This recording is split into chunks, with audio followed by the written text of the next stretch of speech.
असल वारिस। आप अपना असल वारिस किसे मानते हैं?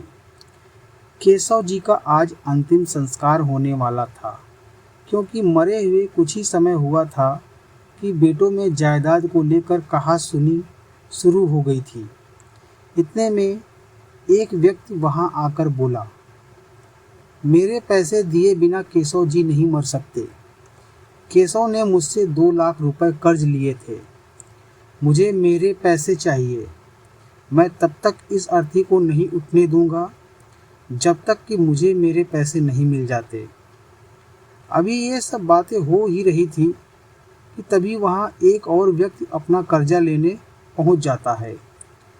अब वो दोनों व्यक्ति अड़ जाते हैं कि जब तक हमारे पैसे नहीं मिलेंगे हम केशव का अंतिम संस्कार नहीं करने देंगे।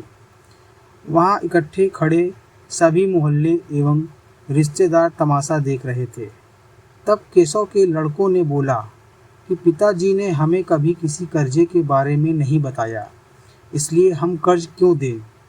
बेटों की यह बात सुनकर सभी रिश्तेदारों ने भी अपना पल्ला झाड़ लिया कि यह कहते हुए, जब बेटे नहीं दे रहे तो हम क्या कह सकते हैं।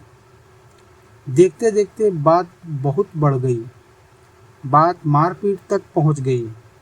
केशव की बेटी से ये सब नहीं देखा गया और वह तुरंत पिताजी के शव के पास आई और अपने सारे जेवर गहने उतार कर उन दोनों व्यक्तियों के सामने रखते हुए बोली, आप लोगों से जो भी कर्ज मेरे पिताजी ने लिया था उसको मैं धीरे धीरे उतार दूंगी। अभी आप मेरे सभी गहने ले लीजिए और मेरे पिताजी का अंतिम संस्कार करने दीजिए। बेटी की ये बात सुनकर उन दोनों व्यक्तियों की आंखों में आंसू आ गए और उस बेटी को उठाकर बोले, बेटी, हमें तुम्हारे पिताजी से पैसे लेने नहीं बल्कि उनको देने आए थे, लेकिन हम लोगों को उनके असली वारिस का नहीं पता था, इसलिए हमने ऐसा नाटक किया। हो सके तो बेटी हमें माफ़ कर देना।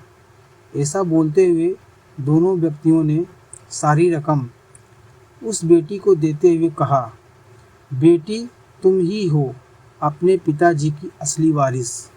सीख। इस कहानी के माध्यम से मैं सिर्फ एक ही बात कहना चाहूँगा। कुछ लोग बेटों की चाहत में न जाने कितनी मासूम बेटियों को इस संसार में आने से पहले ही मिटा देते हैं और हम लोगों का भ्रम होता है कि बेटा ही हमारा वारिस होता है, जबकि इतिहास उठाकर देख लो, एक बेटी ने हमेशा अपने माँ बाप का साथ दिया है, तो क्यों ना बेटी भी हमारी असल वारिस हो। आशा है कि आपको हमारी ये कहानी अच्छी लगी होगी। अगर आपको हमारी ये कहानी अच्छी लगी है, कृपया कमेंट बॉक्स में ज़रूर बताएं कि कैसी लगी हमारी ये कहानी और हमारे चैनल को लाइक और सब्सक्राइब करना ना भूलें। असल वारिस आप किस बच्चे को मानते हैं, लड़के को या लड़की को? कृपया कमेंट बॉक्स में ज़रूर बताएं। धन्यवाद।